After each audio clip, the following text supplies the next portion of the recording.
क्या आपने कभी रुककर यह सोचा है कि वो गीत जो हजारों गिरजाघरों में गाए जाते हैं, शायद वो आपके आत्मिक जीवन को जगाने के बजाय उसे और सुस्त बना रहे हैं?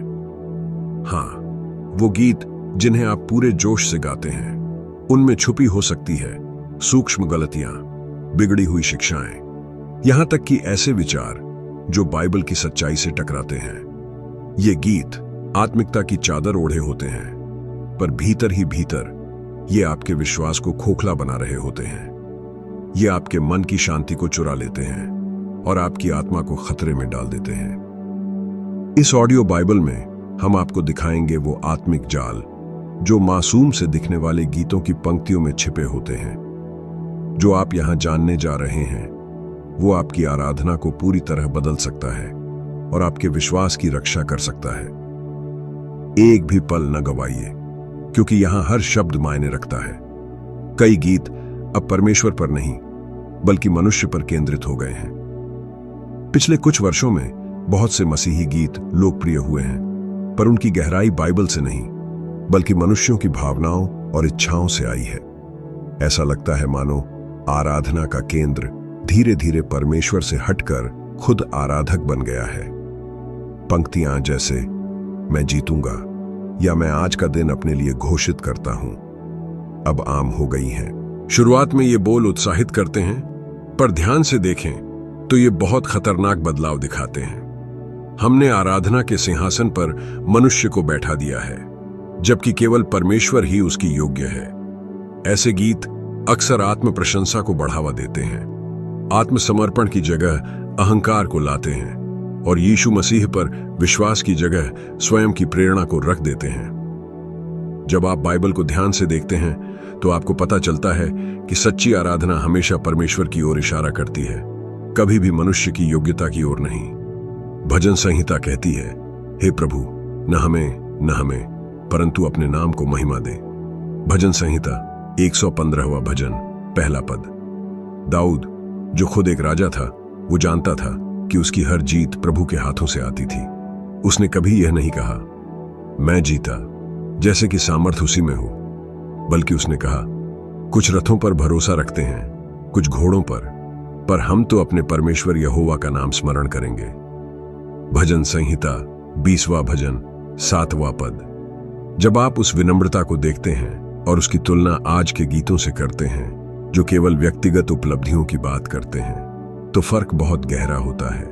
सच्चा विश्वास आत्मविश्वास से नहीं बल्कि टूटे हुए दिल से जन्म लेता है। और यही कारण है कि बहुत से लोग जो आराधना सभाओं में आते हैं, जहां संगीत होता है, रोशनी होती है, भीड़ होती है, वो फिर भी खाली लौट जाते हैं, क्योंकि उन्हें परमेश्वर नहीं मिला, उन्हें बस अपना ही प्रतिबिंब मिला। ऐसे गीतों में जो मन को सहलाते हैं पर आत्मा को चुनौती नहीं देते। सच्ची आराधना हमें ले जाती है परमेश्वर की उपस्थिति में, डर और आदर के साथ, समर्पण और पवित्रता के साथ। आराधना कोई मंच नहीं जहां हम अपनी आत्म छवि को प्रदर्शित करें। यह तो एक वेदी है जहां हम अपने आप को पूर्ण रूप से चढ़ा देते हैं। यीशु मसीह ने जब हमें प्रार्थना सिखाई तो कहा, हे हमारे पिता, तू जो स्वर्ग में है, तेरा नाम पवित्र माना जाए। मत्ती 6 अध्याय 9 पद। ध्यान दीजिए, प्रार्थना की शुरुआत हमसे नहीं, पिता परमेश्वर से होती है। जब संगीत प्रार्थना बनना छोड़ देता है और एक प्रदर्शन बन जाता है, तो स्तुति का असली मकसद खो जाता है। सबसे दुखद बात यह है कि इन गीतों को हजारों लोग एक साथ गाते हैं, बिना यह जाने कि वे क्या कह रहे हैं। असल में वे खुद को ऊंचा उठा रहे हैं, न कि परमेश्वर को। अक्सर भावनाओं की तीव्रता को अभिषेक समझ लिया जाता है और व्यक्तिगत प्रेरणा को ही विश्वास मान लिया जाता है। पर बाइबल के अनुसार विश्वास क्या है? विश्वास उस वस्तु का निश्चय है जिसकी हम आशा करते हैं और उन बातों का प्रमाण है जो हम नहीं देखते। इब्रानियों 11वां अध्याय, पहला पद। विश्वास का अर्थ यह नहीं है कि हम जोर देकर कहते रहें कि कुछ तो जरूर होगा क्योंकि हमने उसे घोषित कर दिया। सच्चा विश्वास परमेश्वर की ओर देखता है, न कि स्वयं की ओर। कलीसिया को बहुत जरूरत है उस सच्ची आराधना को फिर से अपनाने की जो हमें नम्र बनाती है, ताकि वही ऊंचा उठाया जाए। यूहन्ना 3 अध्याय 30वां पद में लिखा है, उसे बढ़ना चाहिए और मुझे घटना। इसका मतलब यह नहीं कि हम अपने संघर्षों या आशाओं के बारे में गा नहीं सकते। प्रश्न यह है, गीत का केंद्र कौन है? जब हम अपनी लड़ाइयों की बात करते हैं तो हमें जरूर उस पर इंगित करना चाहिए जो उन लड़ाइयों में हमें थामे हुए है। जब हम जीत की बात करते हैं तो वो जीत यीशु मसीह के छुटकारे के कार्य पर आधारित होनी चाहिए, न कि हमारी किसी योग्यता पर। और जब हम वादों की बात करते हैं तो वो वादे बाइबल के साथ मेल खाने चाहिए, न कि किसी व्यक्तिगत कल्पना से जो एक मधुर धुन में लिपटी हो। आराधना भावनात्मक चिकित्सा नहीं है, यह आत्मिक समर्पण है। और बाइबल स्पष्ट कहती है, मैं अपनी महिमा किसी और को न दूंगा। यशायाह 42वां अध्याय 8वां पद। मनुष्य केंद्रित गीतों का सबसे बड़ा खतरा यही है कि ये एक झूठी आत्मिकता का भ्रम पैदा करते हैं। आराधक आराधना सभा से यह सोचकर लौटता है कि वो विश्वास से भर गया है, जबकि वास्तव में वो केवल अपने ही विचारों से भर गया होता है। सच्चा विश्वास पहले हमें खाली करता है ताकि परमेश्वर हमें भर सके। गाना वास्तव में सामर्थी होता है, पर तभी जब जो गाया जा रहा है वो परमेश्वर के वचन की सच्चाई पर आधारित हो। इसीलिए मसीही जीवन में आत्मिक विवेक अति आवश्यक है। हर सुंदर स्वर आत्मा से नहीं आता। बाइबल चेतावनी देती है, हे प्रियो, हर एक आत्मा की प्रतीति न करो, परंतु आत्माओं को परखो कि वे परमेश्वर की ओर से हैं या नहीं। 1 यूहन्ना 4 अध्याय 1 पद। और यह बात गीतों पर भी लागू होती है। यहीं से हमें समझ में आने लगता है कि आज हमारे गिरजाघरों में जो कुछ भी गाया जा रहा है उसे फिर से जांचने की बड़ी जरूरत है। आजकल की सभाओं में ऐसे वाक्य आम हो गए हैं, मैं घोषित करता हूं, मैं अधिकार लेता हूं, आज मेरा आशीर्वाद आ रहा है। इतने विश्वास से बोले जाते हैं ये शब्द कि शक करना भी पाप जैसा लगता है। पर सच्चाई यह है, इनमें से बहुत सी घोषणाएं, चाहे कितनी भी आत्मिक क्यों न लगें, बाइबल पर आधारित नहीं है। ये सच्चे विश्वास से नहीं बल्कि सकारात्मकता की संस्कृति से आई है, जो अब आत्मिकता का चोला पहन चुकी है। सच्चा विश्वास कोई औजार नहीं है जिससे हम अपनी इच्छा थोपें। वो तो एक पुल है जो हमें परमेश्वर की इच्छा के साथ जोड़ता है। 1 यूहन्ना 5वां अध्याय 14वां पद कहता है, जो कुछ हम उसकी इच्छा के अनुसार मांगते हैं वह हमारी सुनता है। दूसरे शब्दों में, प्रार्थना का आधार हमारी चाहत नहीं बल्कि परमेश्वर की इच्छा है। यीशु मसीह ने कभी अपने चेलों को यह नहीं सिखाया कि वे चमत्कार घोषित करें या आशीर्वाद ठहराएं, जैसे कि परमेश्वर कोई आदेश मानने वाला सेवक हो। स्वयं परमेश्वर का पुत्र जब गठसमनी में प्रार्थना कर रहा था तो कहा, हे पिता, यदि तू चाहे तो इस कटोरे को मुझसे हटा दे, तो भी मेरी नहीं, तेरी ही इच्छा पूरी हो। लूका 22वां अध्याय 42वां पद। क्या ही अद्भुत विरोधाभास है। जब हमारा उद्धारकर्ता पीड़ा को स्वीकार करता है परमेश्वर की इच्छा पूरी करने के लिए, तो आज कई लोग उसी परमेश्वर के नाम का उपयोग करते हैं अपने स्वार्थों को वैध ठहराने के लिए। बाइबल कोई जादू की छड़ी नहीं है और विश्वास कोई ईश्वरीय मंत्र नहीं है।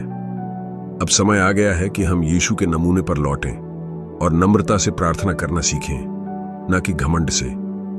विश्वास और घमंड के बीच एक बहुत महीन रेखा होती है और अफसोस की बात है कि आज वो रेखा बार बार पार की जा रही है। घमंड कहता है, ये होगा क्योंकि मैंने ठाना है, लेकिन विश्वास कहता है, ये होगा यदि परमेश्वर चाहे। घमंड जोर से बोलता है, मांग करता है, समय सीमा तय करता है, लेकिन विश्वास चुप रहता है, भरोसा करता है और इंतजार करता है। घमंड निराश हो जाता है जब तुरंत उत्तर नहीं मिलता, पर विश्वास बिना देखे भी स्थिर बना रहता है। समस्या मांगने में नहीं है, बल्कि इस बात में है कि प्रार्थना को एक आदेश बना देना, जैसे कि परमेश्वर बाध्य हो जाए हमारी बातों को पूरा करने के लिए। यहीं से बहुत लोग विश्वास से निराश हो जाते हैं, क्योंकि उन्होंने कभी विश्वास को सही से समझा ही नहीं। प्रभावशाली प्रार्थना वही होती है जो विश्वास के साथ की जाती है, पर साथ ही समर्पण के साथ भी। कितनी बार ऐसा होता है कि हम किसी बात के लिए इतनी जोर से प्रार्थना करते हैं कि हमारी अपनी इच्छा हमें परमेश्वर की इच्छा लगने लगती है। इसीलिए बाइबल हमें सिखाती है, अपनी बुद्धि के अनुसार न चलो, परंतु अपने मन को नया बनाओ, ताकि परमेश्वर की भली, योग्य और सिद्ध इच्छा को पहचान सको। रोमियो 12वां अध्याय 2 पद। अगर हम परमेश्वर की इच्छा के बाहर कुछ घोषित करते हैं तो ऐसा है जैसे हम रेत पर घर बना रहे हों। शुरुआत में मजबूत लगेगा, पर सच्चाई की आंधी में गिर जाएगा। मसीही विश्वास कोई ताकतवर शब्दों का खेल नहीं है। यह एक संबंध है, एक प्रभुता रखने वाले, बुद्धिमान और प्रेमी परमेश्वर के साथ। जब हम यह समझ जाते हैं तो हम स्वर्ग को नियंत्रित करने की कोशिश करना छोड़ देते हैं और सिंहासन पर बैठे हुए की इच्छा में भरोसा करना सीख जाते हैं। बहुत आसान है लोकप्रिय बातें दोहराना, जैसे मैं अधिकार लेता हूं, मैं घोषित करता हूं, ये कार्य पूरा हुआ। पर क्या ये वाक्य बाइबल से निकले हैं, या फिर ये हमारे मन की जल्दबाजी है जो आत्मिकता का रूप लेकर आई है? बाइबल हमें सतर्क रहने को कहती है। यहां तक कि भविष्यवक्ता भी कुछ बोलने से पहले परमेश्वर से पुष्टि मांगते थे। यिर्मयाह ने भी पहले प्रार्थना की, फिर ही मुंह खोला। सच्चा आत्मिक अधिकार जोर से बोले गए वाक्यों से नहीं आता, बल्कि उस जीवन से आता है जो परमेश्वर के वचन के अधीन होता है।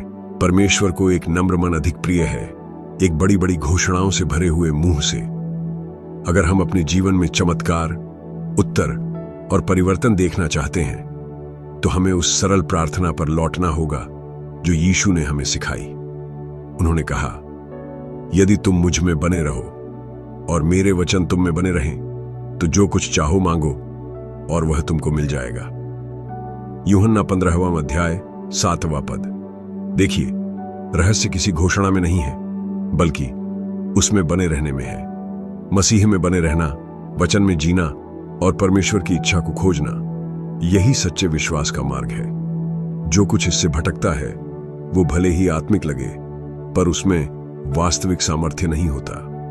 और अब हम बढ़ते हैं एक और गहरी सच्चाई की ओर। भावनाओं का प्रयोग किस प्रकार गीतों में किया गया है, जो बहुत से ईमानदार दिलों को भ्रमित कर देता है। दिल जो केवल परमेश्वर को महसूस करना चाहते हैं। कौन है जिसने किसी गीत से भावुकता न महसूस की हो, किसी मधुर धुन को सुनते ही जिसके साथ कोई भाव भरी आवाज हो, कभी दिल हिलसा न गया हो या आंखें नम न हुई हों। लेकिन यही एक नाजुक बिंदु है जिसे अक्सर हम नजरअंदाज कर देते हैं। हर भावना परमेश्वर की उपस्थिति का परिणाम नहीं होती। कई बार जो हम महसूस करते हैं आराधना के समय, वो पवित्र आत्मा नहीं होता, बल्कि हमारे शरीर की एक स्वाभाविक प्रतिक्रिया होती है किसी सुंदर धुन या सुर पर। यीशु मसीह पर विश्वास एहसास से नहीं मापा जाता, यह मापा जाता है जीवन के फलों से। सच्ची आराधना किसी धीमे पियानो या गिटार की धुन पर निर्भर नहीं करती। यह एक ऐसे मन से निकलती है जो परमेश्वर के सामने टूटा हुआ है और बाइबल में प्रकट हुई सच्चाई पर आधारित है। दुख की बात है, कुछ कलीसियाएं अब एक शो बन चुकी हैं। संगीतकार खास हार्मोनिक पैटर्न का अध्ययन करते हैं ताकि दिमाग के उन हिस्सों को उत्तेजित करें जो भावनाओं को नियंत्रित करते हैं। यह आत्मिक नहीं है, यह न्यूरोलॉजिकल है।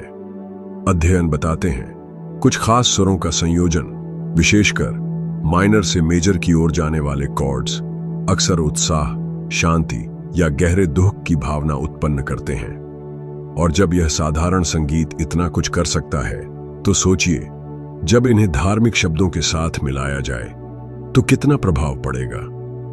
आज के कई आधुनिक मसीही गीत भावना जगाने के लिए रचे गए हैं, पर आत्मा में परिवर्तन लाने के लिए नहीं। परमेश्वर में विश्वास वचन से बल पाता है, न कि किसी धुन से। और जैसा रोमियो 10वां अध्याय 17वां पद कहता है, विश्वास सुनने से आता है और सुनना मसीह के वचन के द्वारा, न कि संगीत की ध्वनि से। परमेश्वर को महसूस करना और कुछ महसूस करना, इन दोनों में फर्क है, और यही समझ आज आत्मिक परिपक्वता के लिए बहुत जरूरी है।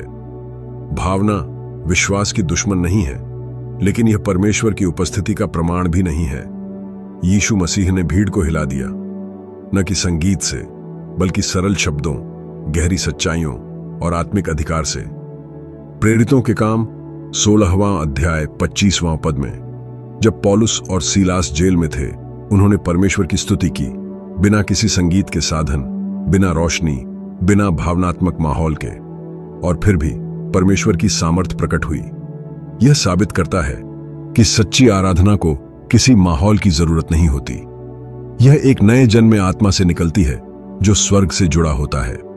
कितने ही ईमानदार दिल ऐसे गीतों से धोखा खा गए जो एहसास तो देते हैं पर आत्मा को नहीं बदलते। कितनों ने आंसुओं को टूटा हुआ मन समझ लिया, जबकि असल में वे केवल संगीत की रचना से प्रभावित थे। बाइबल हमें सिखाती है परमेश्वर आत्मा है और जो उसकी आराधना करते हैं उन्हें आत्मा और सच्चाई से आराधना करनी चाहिए। यूहन्ना 4 अध्याय 24 पद। इसका मतलब है महज महसूस करना पर्याप्त नहीं है, समझना जरूरी है। सच्चाई आराधना की नींव है। पवित्र आत्मा भावनात्मक चालाकी से नहीं चलता, बल्कि उन दिलों से चलता है जो आज्ञाकारी बनने को तैयार हैं। और आज्ञा मानना अक्सर रोने से कठिन होता है। क्षमा के गीत गाना आसान है, पर जिसने हमें चोट दी हो उसे क्षमा करना कठिन है। भरोसे के गीत गाना सुंदर लगता है, लेकिन जब सब कुछ टूट रहा हो तब भरोसा करना सच्चा समर्पण मांगता है। इसका मतलब यह नहीं कि संगीत हमें गहराई से छू नहीं सकता, बिल्कुल छू सकता है, क्योंकि संगीत भी परमेश्वर की दी हुई एक अद्भुत अभिव्यक्ति है। भजन संग्रह इसका जीता जागता प्रमाण है। पर जब संगीत वचन की जगह लेने लगता है, विश्वास का स्रोत बनने लगता है, तब खतरा शुरू हो जाता है, भावनात्मक मूर्ति पूजा का। हम अनुभव की आराधना करने लगते हैं, सृष्टिकर्ता की नहीं। हम उस क्षण को सत्य से ऊपर रख देते हैं और अनजाने में हमारी आत्मिक यात्रा इस पर निर्भर होने लगती है कि हमने क्या महसूस किया, न कि हमने परमेश्वर से क्या जाना। विश्वास कोई भावना नहीं है, यह एक दृढ़ निश्चय है जो बाइबल की सच्चाई पर आधारित होता है। यह संगीत के वॉल्यूम से नहीं आता, बल्कि मन की सच्चाई से आता है। अब समय आ गया है कि हम पुनः जांचें कि क्या वाकई हम अपने सभाओं में परमेश्वर की उपस्थिति महसूस कर रहे हैं, या केवल एक अच्छी तरह तैयार संगीत का प्रभाव। क्या हम परमेश्वर को महसूस कर रहे हैं, या बस एक इंसानी भावना को? क्या हम यह पहचान पा रहे हैं कि यह आत्मा है या सिर्फ एक अच्छी धुन? पौलुस ने लिखा था, हर बात को परखो और जो सही है उसे थामे रहो। पहला थिस्सलुनीकियों 5वां अध्याय 21वां पद। यह बात उन गीतों पर भी लागू होती है जो हम सुनते हैं। हमारी आंखों में आंसू सिर्फ म्यूजिक की वजह से नहीं आने चाहिए, बल्कि इसलिए आने चाहिए कि हम सच्चाई से टकरा रहे हैं। कांपना अगर हो तो बस धुन से नहीं, बल्कि उस समय हो जब पवित्र आत्मा हमें दिखाए कि हमसे कहां गलती हो रही है और कैसे हमें बदलने की जरूरत है। अब एक और बात, आजकल बहुत सारे गीत बस एक ही लाइन बार बार दोहराते हैं, जैसे तू पवित्र है, यीशु मैं तुझसे प्यार करता हूं, अपनी महिमा से आजा। कभी कभी ये लाइनें 10, 20, यहां तक कि 30 बार भी दोहराई जाती हैं। इरादा गलत नहीं होता, पर जब हम सिर्फ रिपीट करते रहते हैं और सोचते ही नहीं कि बोल क्या रहे हैं, तो फिर ये आराधना नहीं रहती, बस एक आदत बन जाती है। यीशु ने भी मत्ती 6 अध्याय 7वां पद में कहा था, जब तुम प्रार्थना करो तो बिना मतलब की बातें बार बार मत बोलो, जैसे बाकी लोग करते हैं। वो सोचते हैं कि ज्यादा बोलने से परमेश्वर सुन लेगा। परमेश्वर को कोई फॉर्मूला या चांट नहीं चाहिए। वो हमारे सच्चे दिल को देखता है, जो विश्वास और समझ के साथ उसके पास आता है। आजकल के कई गीतों में ना यीशु मसीह का नाम होता है, न बाइबल का कोई वचन, न परमेश्वर की महिमा होती है। बस अच्छी अच्छी लाइनें होती हैं जो सुनने में तो बढ़िया लगती हैं, पर उनके अंदर कोई गहराई नहीं होती। हमारा विश्वास सच्चाई से बढ़ता है, ना कि म्यूजिक की धुन से। बाइबल ही हमारी असली खुराक है और गानों में वही सच्चाई दिखनी चाहिए। अगर कोई गीत बस बार बार वही बात कहता रहे और उसमें कोई सीख ना हो, तो वो आराधना नहीं होती, वो बस शोर बन जाता है। दोहराव अगर सही जगह हो तो काम करता है, जैसे भजन संहिता में। पर जब सिर्फ रिपीट करते हैं और कोई मतलब नहीं होता, तो फिर वो सॉन्ग हमें कुछ नहीं देता। कई बार लोग चर्च से निकलते हैं और कहते हैं आज अच्छा फील हुआ, पर जब उनसे पूछा जाए क्या गाया गया तो याद ही नहीं होता। क्यों? क्योंकि गाना सिर से तो गया पर दिल तक नहीं पहुंचा। पवित्र आत्मा फीलिंग्स से नहीं, सच्चाई से काम करता है। बिना समझ के सिर्फ बार बार बोलते रहना यह विश्वास नहीं है, यह तो बस एक आदत बन जाती है जो बाहर से तो भक्ति लगती है पर अंदर से खाली होती है। ऐसा दोहराव हमें धोखा देता है, जैसे हम सोचते हैं कि हम परमेश्वर के करीब हैं, पर सच में हम दूर होते जा रहे होते हैं। सोचिए, अगर कोई इंसान दिन भर सिर्फ बोले मैं तुमसे प्यार करता हूं, पर कभी आपकी बात सुने नहीं, कभी दिल से बात न करे, तो कैसा लगेगा? थकावट नहीं होगी क्या? बस वैसा ही परमेश्वर भी महसूस करता है। उसे हमारी लाइनें नहीं चाहिए, उसे हमारा दिल चाहिए। सच्ची आराधना वही होती है जो हमें अंदर से बदल दे, जो हमें सच्चाई समझाए, जो हमें परमेश्वर से और करीब लाए। जब हम समझ के साथ गीत गाते हैं तो हमारा विश्वास और मजबूत होता है, आत्मा में बल मिलता है और परमेश्वर से रिश्ता गहरा होता है। जैसा कि होशेया 4 अध्याय 6 पद कहता है, मेरे लोग ज्ञान के अभाव से नष्ट हो रहे हैं। साधारण गीत गाना गलत नहीं है, लेकिन उन शब्दों में सच्चाई और मकसद होना चाहिए। पवित्र आत्मा हमारे शब्दों की गिनती नहीं देखता, वो उस सच्चाई को देखता है जो हमारे शब्दों में होती है। अगर हम सच में एक मजबूत विश्वास की जिंदगी जीना चाहते हैं तो हमें अपने दिल को सिर्फ गीतों की पंक्तियों से नहीं, बल्कि परमेश्वर के वचन से भरना होगा। स्तुति एक आत्मिक हथियार है, और जैसे किसी भी हथियार को समझदारी से इस्तेमाल करना होता है, वैसे ही स्तुति में भी समझ जरूरी है। अगर हम बार बार गाते रहें मेरे लिए जय दिला प्रभु, पर हमें यह भी ना पता हो कि यीशु मसीह ने पहले ही क्रूस पर हमारी सबसे बड़ी जय हासिल कर ली है, तो फिर उस जय का क्या मतलब रह जाता है? हमें सिर्फ दोहराव से आगे बढ़ना है। हमें परमेश्वर की सच्ची उपस्थिति में उतरना है, और इसी सफर में हम एक और जरूरी बात तक पहुंचते हैं। कैसे कई गीतों की थियोलॉजी यानी मसीही सोच भी गड़बड़ा सकती है, भले ही बाहर से वो बहुत अभिषेक से भरे लगे। कभी कभी कोई गीत हमें अंदर तक छू जाता है, हमें रुला देता है। भीड़ गा रही होती है, हाथ उठे होते हैं, पर फिर भी उस गीत के शब्द परमेश्वर की सच्चाई से मेल नहीं खाते। ये आज की आराधना की सबसे बड़ी आत्मिक चालों में से एक है। ऐसे गीत जो सुनने में बहुत आत्मिक लगते हैं, लेकिन परमेश्वर के बारे में झूठी या अधूरी बातें बताते हैं। कुछ गीत पवित्र आत्मा को एक ताकत या एनर्जी की तरह पेश करते हैं, जैसे कोई हवा या खुशबू जो बस माहौल में महसूस होती है। कुछ गीत बार बार कहते हैं आग भेज, सामर्थ्य उतार, महिमा दिखा, जैसे परमेश्वर कोई शो करने वाला है जो हमें अद्भुत चीजें दिखाने के लिए मौजूद है। पर बाइबल हमें कभी ऐसा परमेश्वर नहीं दिखाती। वो सेवा देने वाला नहीं, वो प्रभु है, पवित्र, सर्वशक्तिमान, जिसे आदर और सच्चाई के साथ आराधना मिलनी चाहिए। इब्रानियों 12वां अध्याय 28वां पद। हम जो गीत गाते हैं उसकी सोच हमारी आत्मिक सोच को गढ़ती है।